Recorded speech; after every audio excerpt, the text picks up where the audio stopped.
ভার্বের subject object জানার পাশাপাশি ভার্বের অ্যাজেন্ট সম্পর্কে জানা জরুরি। Dear students, let's go to the main class and know all about agent. What is it? What does it do in a sentence? Let's start. What is agent? Agent হলো doer of the verb. তো যে কাজ করে, কাজটা যে করে সেই agent. I am going to market. আমি বাজারে যাচ্ছি। এখানে কাজটি কে করছে? I. সুতরাং এখানে I এজেন্ট। তো এজেন্ট ব্যক্তি হতে পারে, যে কোনো ব্যক্তি এজেন্ট হিসেবে কাজ করতে পারে। ভার্বের এজেন্ট অর্থাৎ কাজটা ব্যক্তি করতে পারে, কোনো বস্তু কাজটা করতে পারে, অর্থাৎ বস্তুও এজেন্ট হতে পারে। থিংসও কি হতে পারে? এজেন্ট হতে পারে।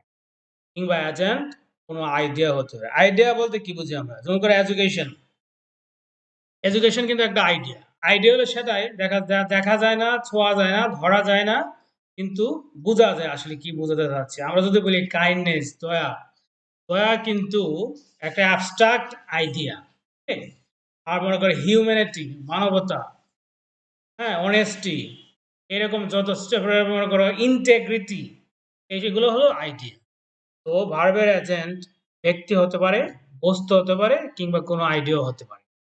কাজটা ব্যক্তি করতে পারে, বস্তু করতে পারে, কিংবা কোনো আইডিয়া দ্বারাও করা হতে পারে। মনে করো Raju always goes to college. Raju সবসময় কলেজে যায়। এখানে যে গো বারটা তোমরা দেখতে পাচ্ছ, এর গো এর এজেন্ট হলো রাজু। ও যাওয়া কাজটা কে করছে? রাজু করে। Milk makes us strong. এখানে রাজু একজন পার্সন এখানে এজেন্ট হিসেবে কাজ করেছে। মিল্ক মেক আস স্ট্রং, দুধ আমাদের শক্তিশালী বানায়। তো এখানে কাজটা হলো বানানো।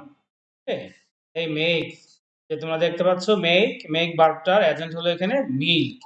দেখো এখানে মিল্ক কিন্তু কোনো ব্যক্তি নয়, এটা একটা বস্তু। তারপর 3 নম্বর সেন্টেন্স দেখো, এডুকেশন মেক্স আস ওয়াইজ। এইখানে মেকের এজেন্ট কি?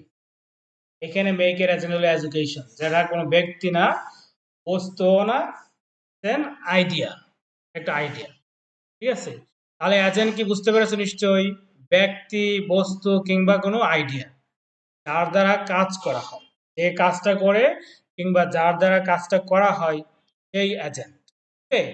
এই এজেন্ট কিন্তু কোম্পানির কোনো এজেন্ট নয়, বা কোনো মনে করো বিকাশের এজেন্ট নয়, বা রকেটের এজেন্ট নয়, এটা কোম্পানির বা ব্যাংকের কোনো এজেন্ট নয়, এটা হলো ভার্বের এজেন্ট।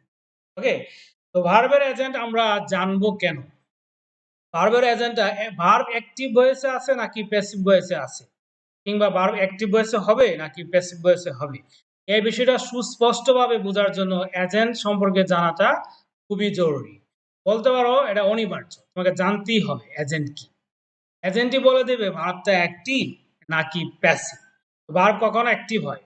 যখন ভার্বের পূর্বে, এজেন্টটা যখন ভার্বের পূর্বে থাকে তখন ভার্ব অ্যাক্টিভ হয়। যেখানে এখানে সবগুলো ভার্ব কিন্তু অ্যাক্টিভ, সবগুলো ভার্ব অ্যাক্টিভ, গোস, মেক, সবগুলো ভার্ব এখানে অ্যাক্টিভ, কারণ এজেন্ট সবগুলো এজেন্ট কি আছে? ভার্বের পূর্বে আছে। বুঝতে পারছো তোমরা? ভার্বের পূর্বে আছে। তো এজেন্ট যদি ভার্বের পূর্বে না থাকে, পরে থাকে কিংবা নাও থাকে, তখন ভার্বটা প্যাসিভ ভয়েসে হবে। ঠিক আছে? তো অ্যাক্টিভ প্যাসিভ বলতে আমরা যে বিষয়গুলো বুঝি, সক্রিয়, নিষ্ক্রিয়, এগুলো বলার জন্য অনেক কিছু বলা যায় আসলে। সলিড আইডিয়া হলো এজেন্ট। এজেন্ট যদি ভার্বের আগে থাকে ভার্ব অ্যাক্টিভ, আর যদি না থাকে ভার্ব প্যাসিভ। সোজা হিসাব। সাবজেক্টের সাথে এজেন্টের রিলেশনটা কি?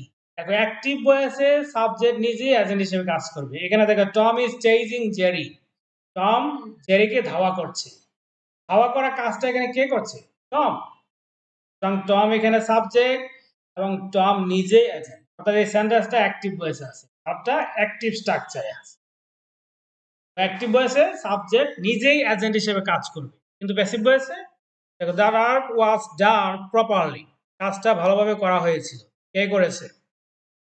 এখানে দা ওয়ার্ক সাবজেক্ট। তো এই যে ডান করা কাজটা কে করেছে, এখানে কিন্তু উল্লেখ করা হয়নি। দা ওয়ার্ক, সে নিজে তার কাজ করে নাই, কাজ আবার নিজে কাজ করে কিভাবে? এখানে কিন্তু কোনো এজেন্ট নাই। আর এই জন্যই সেন্টেন্সটা প্যাসিভ ভয়েসে দেখা গেছে। একটা বিষয় এখানে আমি ক্লিয়ার করে দিচ্ছি, আমরা যখন কাজটা কে করেছে বুঝতে পারবো না, যে কোনো সিচুয়েশনের ক্ষেত্রে কাজটা কে করলো যখন আমরা বুঝতে পারবো না, স্বাভাবিকভাবে সেই সেন্টেন্সগুলো আমরা অ্যাক্টিভ ভয়েসে লিখতে পারবো না। তখনই প্যাসিভ ভয়েসের আশ্রয় নিতে হবে। তখন এজেন্ট অজানা বা এজেন্ট গুরুত্বহীন, এজেন্টের কথা উল্লেখ করার প্রয়োজন নেই। আচ্ছা, আমরা যদি বলি English is spoken all over the world, এখানে ইংলিশে কারা কথা বলে বলার প্রয়োজন আছে? প্রয়োজন নেই।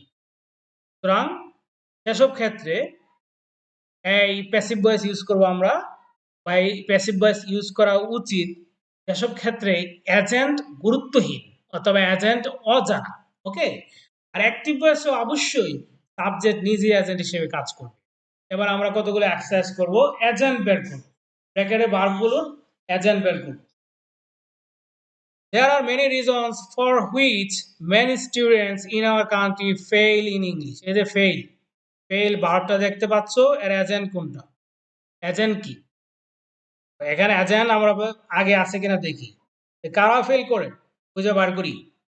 এই দেখো, many students in our country, এখানে মেনি স্টুডেন্টস হলো এজেন্ট। ওকে, স্টুডেন্টস হলো ফেইলের এজেন্ট। তাহলে ফেইল ভার্বটা কি হবে? অ্যাক্টিভ ভয়েসে হবে। আশা করি বুঝতে পেরেছো। না বুঝলে কমেন্টে লিখে দাও, আমি বুঝিয়ে দিচ্ছি পরে। এখানে দেখো রিগার্ড হলো বিবেচনা করা। ঠিক আছে, লার্নিং ইংলিশ, ও এখানে জিটা মিসিং আছে। লার্নিং ইংলিশ, ইংরেজি শিক্ষাকে বিবেচনা করা হয় অ্যাজ এ শির ওয়েস্টেজ অফ টাইম, সময়ের অপচয় হিসেবে। কারা বিবেচনা করে? কারা বিবেচনা করে? কারা বিবেচনা করে এখানে কিন্তু উল্লেখ করা হয়নি। এখানে কিন্তু উল্লেখ করা হয়নি কারা বিবেচনা করে।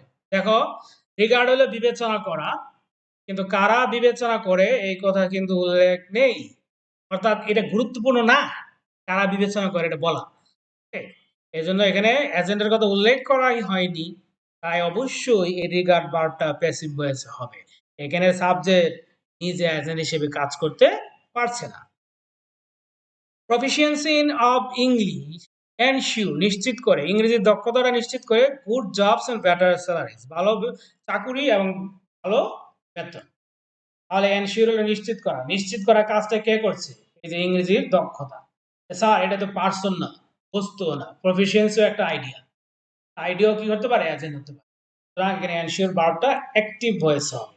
ভার্ব অ্যাক্টিভ হবে নাকি প্যাসিভ হবে এই বিষয়টা জানা অবশ্যই গুরুত্বপূর্ণ। তুমি ভার্বটা অ্যাক্টিভ হবে কিন্তু প্যাসিভই লিখে দিয়েছো, অবশ্যই ভুল। আবার ভার্বটা প্যাসিভ হবে অ্যাক্টিভ লিখে দিয়েছো, ভুল। তাহলে অ্যাক্টিভ প্যাসিভ জানার উপায় হলো, এটা আমার উপায়, আমার তৈরি। তোমাকে এজেন্ট খুঁজতে হবে। এজেন্ট পাইলেই ভার্বের আগে অ্যাক্টিভ লিখবা, না পাইলে প্যাসিভ লিখবা। একদম ক্লিয়ার কাট আনসার। এবার দেখো, the first visual development notice হলো লক্ষ্য করা। প্রথম দৃশ্যমান উন্নয়ন লক্ষ্য করা যায় ইন দ্য এগ্রিকালচারাল সেক্টর, কৃষি ক্ষেত্রে। তারা লক্ষ্য করবে, উল্লেখ আছে? নাই। সুতরাং এজেন্ট নাই। এখানে সাবজেক্ট হলো দ্য ফার্স্ট ভিজুয়াল ডেভেলপমেন্ট, তো সাবজেক্ট এখানে এজেন্ট নয়, সুতরাং ভার্বটা প্যাসিভ হয়েছে। People who live in the world of truth should respect, এখানে বলছে লোকেরা যারা সততার দিকে বাস করে, সততা নিয়ে বাস করে, সততার পৃথিবীতে বাস করে, তাদেরকে কি করে সম্মান করা উচিত। এখানে লিভ ভার্বের এজেন্ট কি? লিভ ভার্বের এজেন্ট হলো পিপল। ওকে, সুতরাং লিভ ভার্বটা অ্যাক্টিভ ভয়েসে হবে, আর লিভ দিয়ে এমনি তো প্যাসিভ হয় না। রেসপেক্ট, শ্রদ্ধা করে। শ্রদ্ধা কারা করবে? তাদেরকে করা উচিত যারা সৎ পথে চলে আর কি, তাদেরকে। কিন্তু কারা করবে এই কথা কিন্তু উল্লেখ করা হয়নি সেন্টেন্সে। এই রেসপেক্টের পূর্বে তার এজেন্ট নেই। ঠিক আছে, কাজটা কে করছে রেসপেক্টের আগে সেটা উল্লেখ করা হয়নি, সুতরাং রেসপেক্ট ভার্বটা এটা প্যাসিভ ভয়েস হবে। আশা করি সহজেই তুমি বুঝে গিয়েছো। রোড মেশআপ মানে দুর্ঘটনা, happen in our country almost everyday. এখন হ্যাপেন ভার্বটা কি? হ্যাপেন ভার্বের সাবজেক্ট হলো রোড মেশআপ, তো রোড মেশআপে আবার এজেন্ট। ঠিক আছে, সুতরাং হ্যাপেন ভার্বটা অ্যাক্টিভ ভয়েস হবে। আরে ভার্বটা নিঃসন্দেহে প্যাসিভ ভয়েস হবে না, কিছু ভার্ব আছে যেগুলোর কখনোই প্যাসিভ হয়। এই বিষয়গুলো তোমাদের জানা দরকার। আসলে জানার অনেক কিছু আছে। তুমি যদি, আমি একটা বিষয় এখানে পরামর্শ দিই, ইংরেজি যেহেতু তোমাদের শিখতে হচ্ছে, তো ভালোভাবে কেন শিখো না? এই কাজটা তো তোমাদের করতেই হচ্ছে, তো ভালোভাবে কেন করো না? ঠিক আছে, তো আমার সাথে থাকো, stay connected with me to learn everything about sentence, everything about the language, everything about your syllabus, and everything about your future course. Thank you.